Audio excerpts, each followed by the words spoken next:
So even though we got back late, we got right into Ole Miss. I know them from the Texas Tech days. They're very well coached, tough. Coach Beard is, his teams are tougher than nails, and I felt like we weren't ready for that up in Minnesota, and that's surprising because I think we're usually a tough team. But I think we have a group of guys now that understand. We played so many different styles. There's so many new coaches in our league, and yet this one creates some other problems. They're smaller and yet physical. They defend in a swarming way. They don't have a true post all the time, but they got a versatile guy in Dia that can score it in a lot of different places. They dominated what I think is a good Iowa State team. They had them down 26 at one time, and they've beaten BYU, Alabama, Kentucky, Tennessee. I mean, and they've beaten a lot of players. They got 6 guys in double figures, led by Padula, who has more than 83s. Murray is a lightning quick guard, smaller guard. Forwards, Brakefield, we actually recruited a little bit before he went to Duke, so I know a little bit about him. And team is shooting 49% from the 3 in the NCAA tournament, which is incredible. So we got our work cut out. It's a good team that I think has gotten better as the year's gone on. And, they might not have finished, quite as high because the league had so many good teams, and I really don't know who they played once or twice in that league. But I know that they'll be well coached, well prepared, and have faced major competition all year long. So questions, I'll take them. Tom, you guys were in Atlanta for the Champions Classic. It seems like a long time ago. I was wondering what you've learned about your team since then and how much the team has obviously evolved in the 4 months or whatever it's been since. God, I thought you were going to ask me if that's an advantage for us playing on that court 6 months ago or whatever. But, I've learned a lot about my team. I made no bones about it the first meeting I had with everybody, that I thought we could be a good team. I didn't know how good. I didn't know what to expect. We had Jeremy coming back after a serious injury. We had, Jace coming in highly ranked, but who knows? We had some guys that had to get better. Cohen Carr was one of them. We had a couple the 2 new transfers in Frankie and Shimon and what they could do. And I think what I learned from that night, the first thing I learned was Jace was not afraid of the big moments. He played awfully well in that first game, first big game, nationally televised game, and it didn't seem to phase him, and that kind of continued out throughout the year as he grew and grew and grew. I think, Jeremy has made incredible progress, and it's been very frustrating for him at times from the standpoint of thinking you could do everything you did before, forgetting that you had 8 months off.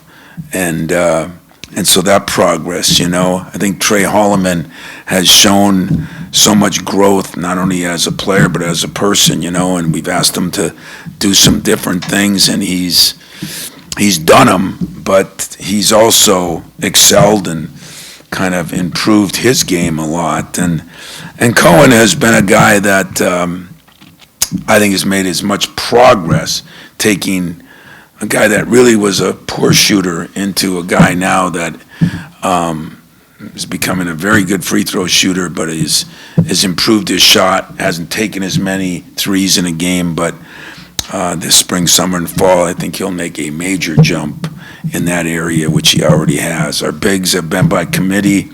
I didn't realize how much they'd kind of connect with each other. That was maybe the biggest thing I've learned is the connection of this team, and I think we helped that by the trip, by the UP, by the football, basketball, baseball games, different events we've gone to, hockey games as a team.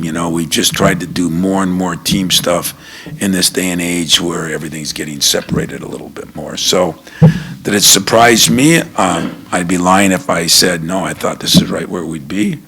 But now that we're here, I can see why we got here. And we've been as consistent as most teams and many of the teams that I've ever had. Not always, very seldom have we been off a whole game. Now, we've had our moments during the game, but I think if you looked at that 8-game run or the 13 games we won, I think we've been pretty consistent, even though we joked about even two-thirds of the year we were consistent not shooting threes. And now we're making a lot more of them than we were. Hopefully we get back to straightening out our free throw deal, because we were 80-some%. We dropped down a little bit, but I think we'll get that taken care of. And so I'm excited to see what we can do.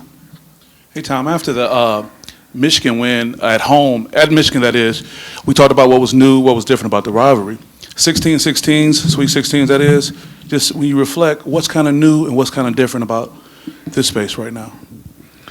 Yeah, I've listened to a lot of coaches that have had more success than I had talk about each year it is a new team, and each year, hopefully the culture is good, and hopefully the principles of what you want to do are good, but each year there are new and exciting things that happen. And this year, we had one of the, didn't lose a game in December and January. I love when each team gets to accomplish something that nobody's done before them. But this Sweet 16, what makes it more exciting is, I think if you're at Michigan State, everybody expects you to be in a Sweet 16 every year. I know I do. But I think the realistic part of it, when you sit there, I'm not sure most of you did, and I'm not sure, laying in bed at night looking at the ceiling, not sleeping, I'm not sure I thought this was totally possible when the year started. And definitely didn't think we'd win the Big Ten by 3 games. So some things have happened that I didn't think would happen. And yet I should expect that we play to this level, and I do. It just expectations don't always catch up. And so the Sweet 16 is exciting because I think we're playing as good a last half of the season as you could be playing going in. When we won the championship, we lost games, or we played average a couple games, or overtime games against maybe not as good a team. So I think we got a chance, and that's all you want at this time of year. I always tell the players, we get to the Sweet 16, and it starts to become coin flips, It's not who's the best team, it's who plays the best, and that's what we got to do. Thank you. Hey, Tom, I'm not trying to invite a bigger conversation, but the transfer portal opened yesterday. I'm just curious, from sort of a ground level strategy standpoint, how you and your staff decided to handle that while you guys are obviously still playing. Is it something that you at least have to keep an eye on? Can you push it off until you guys are done playing? Just sort of wondering how you've decided to deal with that when there is movement going on. I'm not dealing with it at all. The only thing that I would deal with is I don't run players off. So you got to have spots to pick up transfers, and maybe we'd have one. If everybody came back, maybe we wouldn't. And so I don't. We so much on the leading side. I just meant if there will be players available, how much, if at all, would you engage while you're still playing? Obviously. I really. You say you don't believe on the leaving side. Well, if you don't have spots, why are you doing that? So that I can get somebody better. I can get a better girlfriend because the one I got isn't good enough. I don't know. Get a better wife because the one I got isn't good enough. I don't know. It's not a loaded question. It's one I really have zero interest in answering because I think it's ridiculous that the NCAA or any other entity put these two things together, is that people like you have to ask these questions, and I value that you have to ask them, and I do get upset when, people are talking to our kids about them. I saw what happened at one school that, teams get a chance to play in the Sweet 16 and people are entering the transfer portal. Kids got to do what they got to do. And they're really not doing what they got to do. They're doing what their parents or their agents are telling them to do. Because they still got to go to practice, go in the same locker room unless they leave the team. And I think that's insane. I think it's disgusting. But, that's my own personal opinion. We will always have an eye on the transfer portal. I mean, we get it. It's printed out now. It's, we're back to rankings. This is the number 1 transfer in this. This is the number 3 transfer, Some more guys that don't have a clue that do that. And, of course, we'll look at everything if something happens. But I'm not going in to... I learned something from my boss, Judd Heathcote, and there is a happy medium on this. And I know this isn't normal, but nothing's normal. That's why I coined it, let's be different, okay? But he used to always say to me when I was working my tail off in recruiting, because he didn't do as much, and he'd say, the problem with you new young guys is you're always trying to replace the guys you got instead of making the guys you got better. Is that fair to the guys you got, that you're out spending time on somebody else and you're not taking care of them? Happy medium. You always got to recruit good players, and you always got to have players you recruit. Well, I'm going to tell you something that I learned. If you're loyal to your players and they want to get better, then your obligation is to the people that you brought here. Now, if they don't want to get better or they aren't doing their job, nowadays, there won't be as many people that are hanging on to people and letting them, there'll be more runoffs. Could happen here, could happen somewhere else. But the last thing I want to do is cheat my players. I mean, we're working 24/7 on 3 teams right now. And if somebody's better than me that can work 24/7 plus being interested in getting somebody that's better than somebody they got, and that's the way it's going in our thing, I'm just not one of those guys. If that's what our fan base wants, our media wants, then it's not me. But I'm disgusted by the fact that we even have to deal with this at this time. And last year, the NCAA, or whoever's making these rules, had it the first day after Selection Sunday. So while everybody was celebrating that they got picked to go to the NCAA tournament, we have this going on. Something wrong with us if we're doing that. And I'd like to take some blame since I've been on committees, but I've made it pretty known we have no say in that. Okay? So I'm done talking about it. I appreciate you have the right to ask me that. But you know what? I got 15, 16 guys that have just accomplished something that hasn't been done much in my career. First of all, we've never won 17 Big Ten games. Second of all, to be 17-3 in a league that is this good and only have 3 losses is phenomenal. Third of all, they've given me everything they can academically, athletically, and socially. And I'm going to think about replacing them. I've recruited the guys. They helped me recruit the guys who recruit. Nobody knows. And by the way, there's not a lot of recruiting done in the transfer portal. It's offering. There's not recruiting. It's paying. And we don't even know, all these people are doing it, we don't even know what we can do yet. This is an amazing deal. And again, I'm going to apologize to you, but I am ticked off that you asked me that right now, because I think you just cheated me. So if I keep talking, I cheat my players.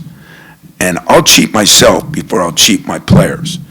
So, if you got another question about the transfer portal, I can lift you a lot of schools you can call and ask them. They might have the better opinion than me.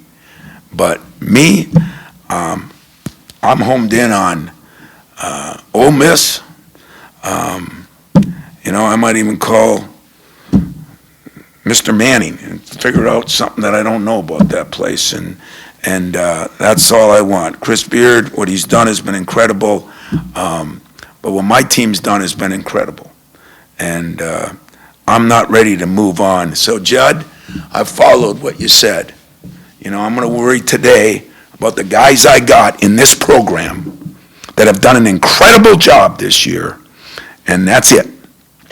And if that costs me later, so be it. But Tom Izzo isn't cheating the people that he has that have been loyal to him for this chaos that is going on out there. Is that cool? You got enough? I wanted to ask today because I know we'll talk to you in No, because you don't understand. When I came back Sunday night, whew, that was it. There was nothing on my mind but giving these guys a chance to win one more game, get to Elite Eight, and one more game, and have a memory that'll last their entire life, their kids' life, and their grandkids' life, because that's what it is. And so excuse me for being passionate about it or pissed off about it, whichever words you want to use, but I'm not going to talk about it because it's not fair. It's not fair to the people. You could say it's fair to your program. I'll run my program like I want to run my program. And people have a disagreement with that, God bless them. But these guys that gave me everything they could give me are going to have a chance. And I'm not going to screw it up by spending any time on other stuff other than, I don't eat, I don't sleep right now, so why in the hell would I do something else that might benefit me a year from now? And really, it's not going to benefit me now because I don't know what I have. I don't know how much money I have. I don't know which players are leaving or staying. I don't have any idea. So why would I do that? Waste of time. All right, let's get back to some good things. That's not insulting. I'm not mad at you. I mean, I kind of am, but I'm not really. But I think you should know me well enough. But I learned from Stephen A. and you have the right to ask the question. That's why I asked today. Yeah. No, but today is, don't say it that way. Just say I asked the question. Because today doesn't matter any more than Friday to me. This is a full week of work. I got 3 teams to prepare for. Okay? Because that's what we do. We try to win the weekend. Winning one game and losing the other doesn't turn me on. Doesn't excite me. But the weekend, that excites me. Appreciate it. Wasn't a preach. It wasn't don't do that to me, okay? Well, he's on a sermon now. No. You're talking about something that is wrong, what we're doing. Because it's not, we always talk about what's fair to the kids. That's what the NCAA, that's what everybody, and that's what the media, what's fair to the kid? What is fair to the kids? I'm going to do what's fair to the kids. I'm going to give them every ounce of energy I have until we lose. Then I'll worry about the next stage. Go ahead. That's kind of the question that I was having about the focus needed at this time of the year, the dialed-in nature, and how difficult from a coaching standpoint is when you've got ancillary things like that are pulling at kids, but also, whether it be that, whether it be NIL, all these things that are tangentially there, but what it takes from a focus standpoint to get through this weekend in particular. I'm wondering how different it is now, maybe for you and the staff, or these guys is locked in, because I think back to January, you talked about the level that they were playing at in January and how locked in they were and how that doesn't necessarily last very long. How do you get to that again at this point of the year? You get rid of the double Ds that I talk about all the time, the distraction and dirtbags. There's a lot of them out there. And there's way more than there used to be. And so all I can do, that's why I can't waste any other time. I mean, every night I'm meeting with a player. I'm talking to a guy. I'm doing something. I mean, I'm working with my staff because too many of those distractions, that's why it's a shame that, but I will say this, the last thing I'm going to say about it started when the season started. We got schools recruiting kids right up. We got agents talking to kids on teams every day of the year. So that's what the average person doesn't realize. Transfer portal opened yesterday. It didn't even make it legal because nobody cared. There are no rules. It just meant that you guys think it's opened, and transfer portal opened in September, as far as I'm concerned. And my job forget the transfer portal, with everything, is keep the distractions and the dirt bags away from my guys the best I can. And I'll try to do that by talking to them, but I can't deal with their phones. I can't deal with their phone calls. I can't deal with all the things. So all I can tell them is, you got a chance to do something that few people are going to get a chance to do in their lifetime. And don't at the end of it say to yourself, I wish I would have. Because I've had a couple guys that have left that I've talked to recently. I wish I would have. It's bad. That's bad. No, wish I would have. So let's go lose it because we just weren't good enough. Tom, I was wondering about, obviously you're a huge defender of the Big Ten and this, the quality of play in the conference. I was wondering what you thought of the way the Sweet 16 works out, and the SEC in particular, with them putting 14 teams in the tournament and then 7, I think, in the Sweet 16. Just kind of how the two conferences stack up and how they've. Well, we both got half our teams. They had 14 and they got 7, and we had 8 and we got 4. So I guess both programs, I was pulling for all the Big Ten teams because it gets to be that way now, but in football and basketball where you're not only recruiting for your school, but you're kind of recruiting for your conference sometimes. And I'll put on my Big Ten hat, as I always do, and I really mean that. I think we've done a pretty good job, the teams that were in it. We had some close losses. We had a couple that weren't as close, but I think we all got through the first game, and we didn't quite get through the second game, but I think we're in good shape. Now we gotta find a way to get a Big Ten team a championship. Tom, a lot of the year you were able to play sort of the two bigs next to each other. You get to the tournament and you face these teams where you've had to adjust on the fly to some matchups. Ole Miss has another guy, Malik Diaz-Zero, who's a different kind of challenge, and I'm wondering how you prep for him and how different he is than anybody else you faced. Well, he's different. Their power forward's different. We've had a few of those, and it's kind of funny you bring that up because it seems like this year we faced more bigs in our league. You got teams. Michigan's got 2 7-footers. Illinois at times was 6'11", 6'10". There's a lot of teams that have been like that, and then Purdue went small after being monstrous. I think the one thing that we've done a decent job of, and give my assistants credit on that and my players, is we have some versatility. We can go big and go small, and yet that too takes work that I have to do every night instead of being in the urinal or portal. So that too takes work because you have to meet with players and you have to explain that, this is why you didn't play as much in this game and this is why, and, it's hard. It's not as easy as you'd think, but I think we're equipped to do it. I think my staff has done a great job in helping do it, and I think the players have been unbelievable in adjusting to it. So we'll have our work cut out on that. Is he a different kind of challenge in terms of face-up driver? Yeah, he's a 5-man that can shoot a 3. He can put it on the floor a little bit better. Sometimes I worry about him. I worry more about the 4-man because those are sometimes harder matchups for us. They're not as big a team, but they're very strong and tough. They have, linebackers like guys like Tanji at Wisconsin, 6'4", 6'5", 6'6" guys that are stronger. The Davis kid is a hell of a player too, and then Padula is a very good guard who can shoot it. So they've got a little bit of everything, and they're, like I said, I've known Chris now, only for 6 or 7 years, but I really have a lot of respect for how he coaches and what he does, and his kids get after it. Tom, you mentioned Jace being ready for the moment, the stage, however you said it. How do you assure yourself that the team is ready for that? And because the coach has been there 16 times, none of them have been there. You can break down film till your eyes bug out. Can you get them ready for the moment? Is there any coaching involved in that or not?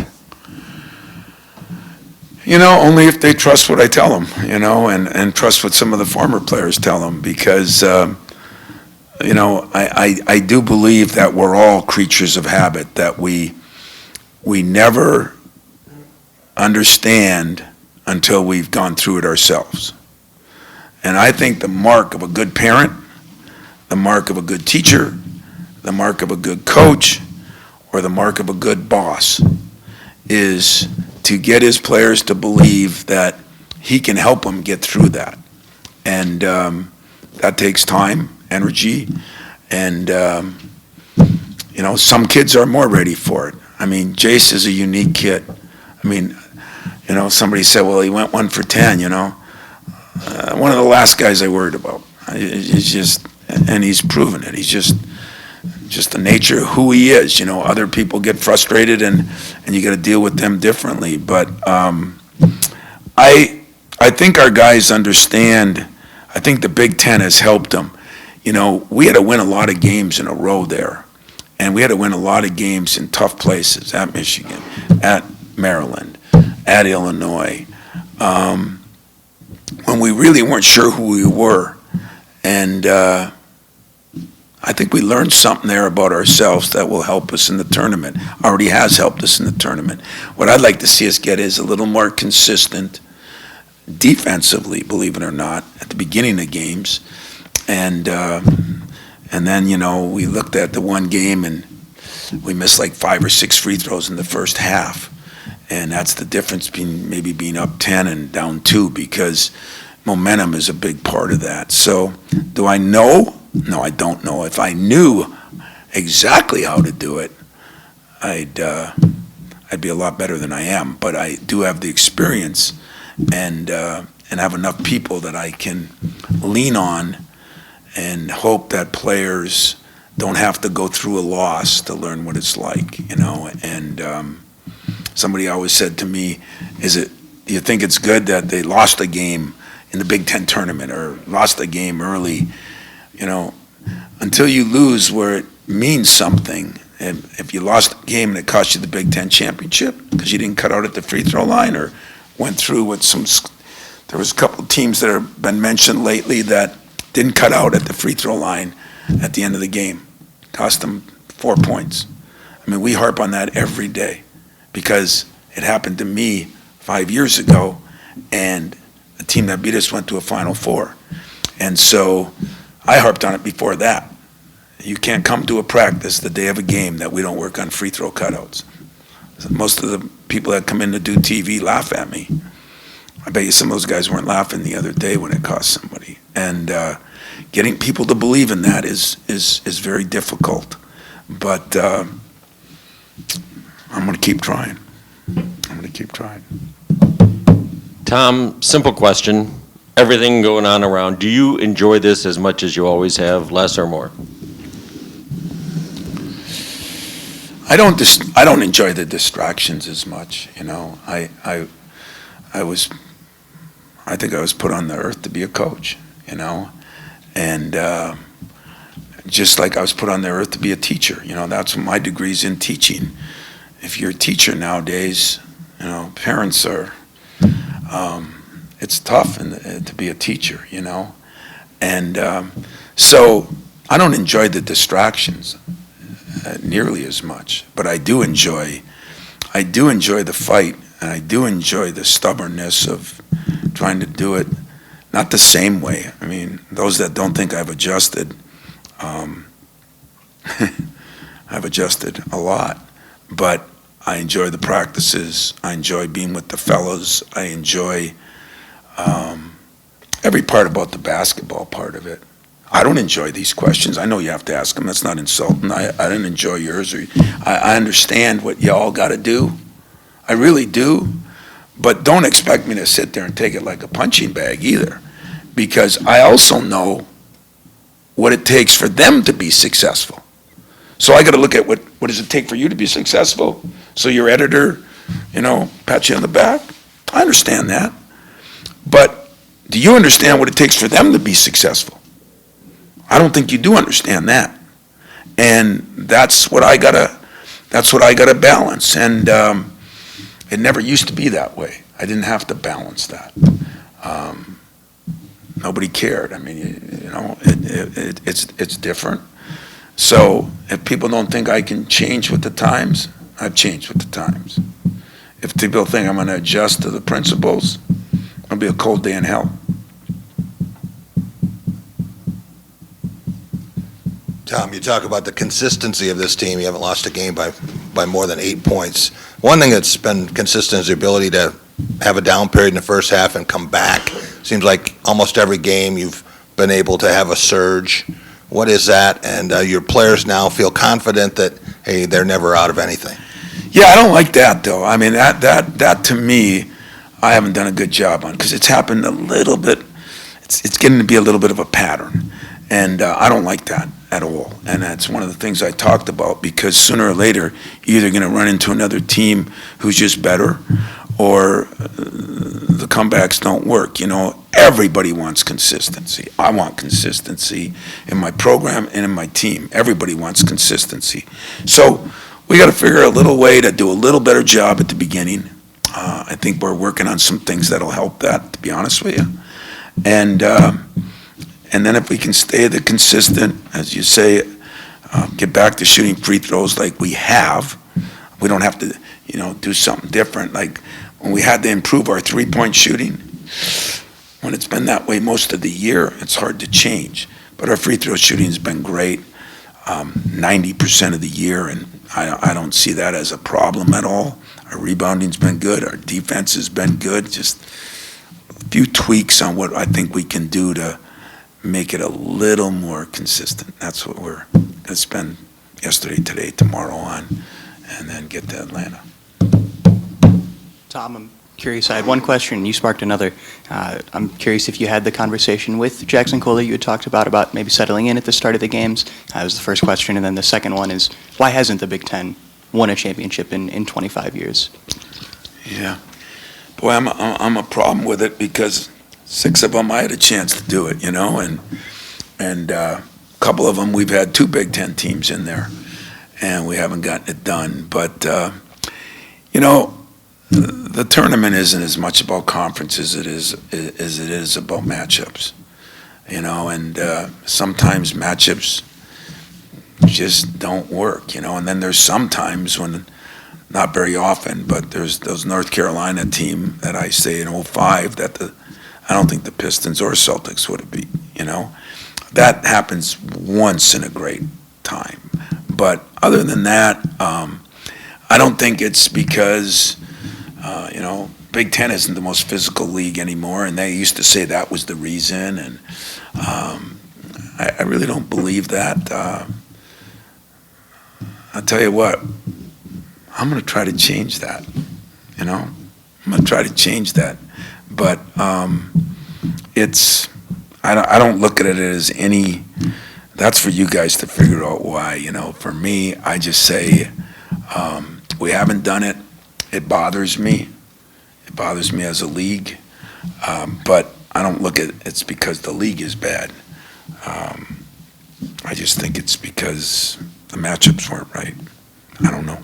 As far as Jackson Kohler, getting off to a better start, I do think Jackson is the one guy that you absolutely love when you coach him, because, like Doug Wojcik says, every single day, he comes to practice ready to be his best. There's never a day that he doesn't come to practice ready to be his best. And every single game, I think sometimes he gets too worked up. What a nice problem to have in this day and age. So I'd rather try to get him down a little bit than having to build him up a little bit. So he'll be fine. He's going to be fine. And some of it, is we put him in some tough positions too. And sometimes the coach's best job is to put his players in a position where they can be successful. Now, that's not always possible either. And sometimes matchups and different things create problems. Get them in foul trouble, do this, do that. But I think Jackson's fine. I really do. And I think our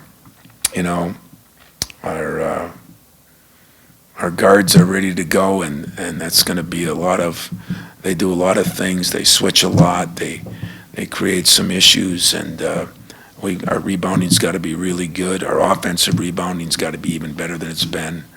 And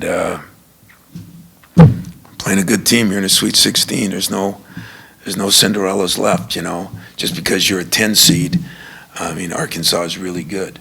And they're really good, and they got one of their best players back, and so they're even better than and everybody else. I mean, what used to be a 10 seed, a 9 seed, Gonzaga played Houston in a 1-8 or 1-9 game, right?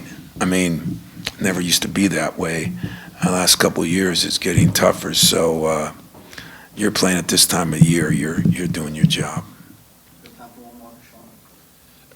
Tommy, we're talking about Ole Miss maybe playing the best ball of their season.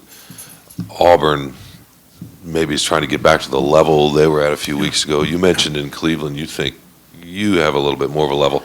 The weekend seems to me is you just have to kind of grind through. You're focused on the next opponent. From weekend to weekend, is that give you a little bit more opportunity to work on the level? You try to get better on yourself. Yeah, is that what you're asking? Yeah. You try to get a little better on yourself. You take what didn't we do well? Just crazy. I told those guys, we got to be shooting hundreds of free throws a night because I don't want to lose a game when I know we're a really good free throw shooting team, and I mean, there is going to be some person out there that'll say, well, is that putting more pressure on the guys? I mean, you got to do what you got to do, that's you signed up for it. You won't be here. You got to do what you got to do. And when I got really good free throw shooters and a couple of them are missing free throws, we're going to work harder at it. We're going to make a point of it. I'm not going to say, hey, just let it go. Don't work on it. Maybe that's some guys' theories. It's not mine. So that's one of the things we did.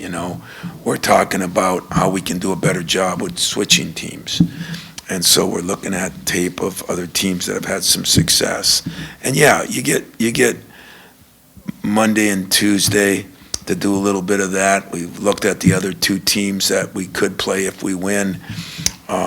One of them would be Michigan, which we just played. It makes it a little bit easier. One of them's Auburn, who I saw the second game of the year live when I was out in Maui, or third game, whenever it was. But they are a different team now, too. I mean, I think the mark of all of our teams, if you aren't getting better as this tournament goes on, you're probably going home. I mean, and a couple teams haven't played as well. A couple teams have played, I watched Duke the other day. I thought they played the best of anybody I saw in the tournament, Now, that doesn't mean this weekend will be the same, but I go by the theory that we got to keep getting a little better. But I do think we have a ceiling to get better. That's the great part about my team. I don't think we've reached that ceiling yet, and if I did, I'd probably say it. So, anything else? No? It's your chance. I wanted to ask you about, this is the first tournament you've had with this group of assistant coaches. And how has that, I don't know if indoctrination to your ways is the right way to say it, but, how has that, the adjustment for them been, and how has your adjustment to them been throughout the course of this season and the last? Well, in Doug's case, he was with me in 2005 when we went to a Final Four, so, he's the most veteran of them. He's been a head coach. That always helps. TK and Austin have played in Final Fours, so they're the best guys to try to make our guys believe that I know what I'm talking about as far as, what to expect here in this week. And John's been in, big programs, so I think that's been smooth. We have a system we go by, and who's scouting who, and what we expect, and what we want done the first day, and what we have done in between games. I think the system is there, and just about everybody. Saudi hasn't been with us for that, but he's been the Final Fours a couple of times. He knows, just because the system might be a little different. I think the most important part is that players can get through to players on what to expect at this time of year. And why is it a little different? Why do the my bads kind of start to disappear? Why aren't they legal anymore, you know? It's okay to make a mistake, guys. You shouldn't be playing so tight, but it's not okay to make a bunch of mistakes unless you want to go home. And I think those are the things that are going to really help with my staff, and I think all of them are plenty able to do that. I mean, John was with us when we went to the Sweet 16 a couple of years ago, and like I said, Doug's been in the Final Four with us and Sweet 16s, and Saudi's been in his own Final Fours. He knows what that's all about, and the beauty of it, TK and Austin have played in them, and so they could be the most helpful. Maybe not as much with the X's and O's as the Jimmies and Joes, you know, what they say to them and what they do with them and how they sell that. And I think that's pretty cool. You know, I think I got a good group that has done a good job, and it all comes down to keeping distractions away, focusing in on the task at hand, playing your best basketball each and every game from here on out. And remember, don't try to reinvent the wheel. You know, let's not try to come out and shoot 43s. Let's be who we are. Be what's been successful for us, both as an individual player and as a team. And if we defend, rebound, and run, we got a chance. And take care of the ball, which we've done. That's one thing we have done a better job of. So there's been some positives. So you guys, in a 2-minute, shut the cameras off, shut the mics off,